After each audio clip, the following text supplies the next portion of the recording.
एक घरेलू सफाई कर्मी यानी घर का एक नौकर देश की शीर्ष कंपनी में सीईओ बन गया।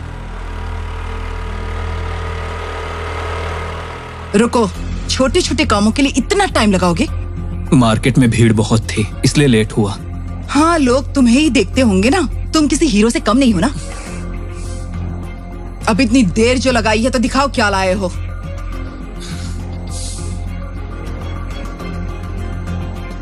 तुम्हें तो घर के कामों की बिल्कुल समझ नहीं है। क्या कहा था और क्या उठा कर लेकर आए हो। लौकी और तरोई भी लाया हूँ। लौकी और तरोई जैसी सब्जियां तुम ही खाओ। अनिका ने अपने पिता के कहने पर नक्श से शादी की, जो बात चित्रा को बिल्कुल पसंद नहीं थी। जब भी मौका मिलता चित्रा अपने दामाद नक्श को जलील करती। वहाँ दूसरी ओर अनिका के मन में भी नक्श के लिए कोई भावना नहीं थी। चित्रा चाहती है कि उसकी बेटी नक्श को तलाक दे दे और उसके लिए वो एक प्लान बनाती है।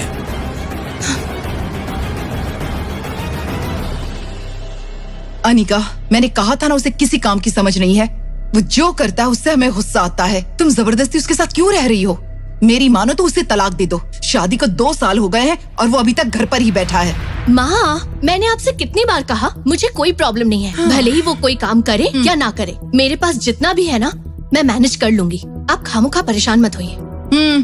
ठीक है, नहीं बोलूंगी। तुम्हारी वजह से ही उसकी आदतें खराब होती जा रही हैं। अब तक तो ये घर और कंपनी अच्छी तरह से चल रही हैं। जो चाहे कर लो, पर वो तुम्हारा घर नहीं संभाल पाएगा। अगर कोई मुसीबत आ गई तो तुम्हें छोड़कर भाग जाएगा। मम्मा, वो बहुत अच्छे से संभाल लेगा। सब कुछ परफेक्ट नहीं होता है। आप भी ना। और ये कहकर अनिका वहाँ से नाराज होकर चली जाती है। पोछा लग जाए तो कॉफी बना देना। नक्श सिर हिलाकर कहता है हाँ। इतनी बेइज्जती के बाद भी नक्श चुपचाप अपना काम करता रहता है।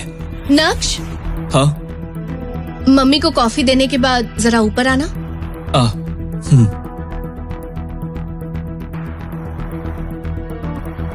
सासू माँ, ये लीजिए कॉफी। ये क्या तरीका है? कॉफी मुझ पर गिर जाती तो? सॉरी, अनिका बुला रही है, वहाँ जाना है। कॉफी ठीक से तो बनाई है ना? अगर कॉफी अच्छी नहीं हुई ना तो अपनी बेटी से कहकर घर से निकलवा दूंगी। नक्श, तुम आ रहे हो या नहीं? अब यहाँ क्या खड़े हो? वो बुला रही है, जल्दी जाओ। दरवाजा बंद करो, ये भी बोलना पड़ेगा। ओह, क्या तुम ऐसे ही साफ सफाई करते रहोगे और मेरी मम्मी को जिंदगी भर कॉफी पिलाते रहोगे क्या? नहीं अनिका, मैं कोशिश कर रहा हूँ। ये सब मुझे नहीं सुनना। अगर इस महीने तुम्हें जॉब नहीं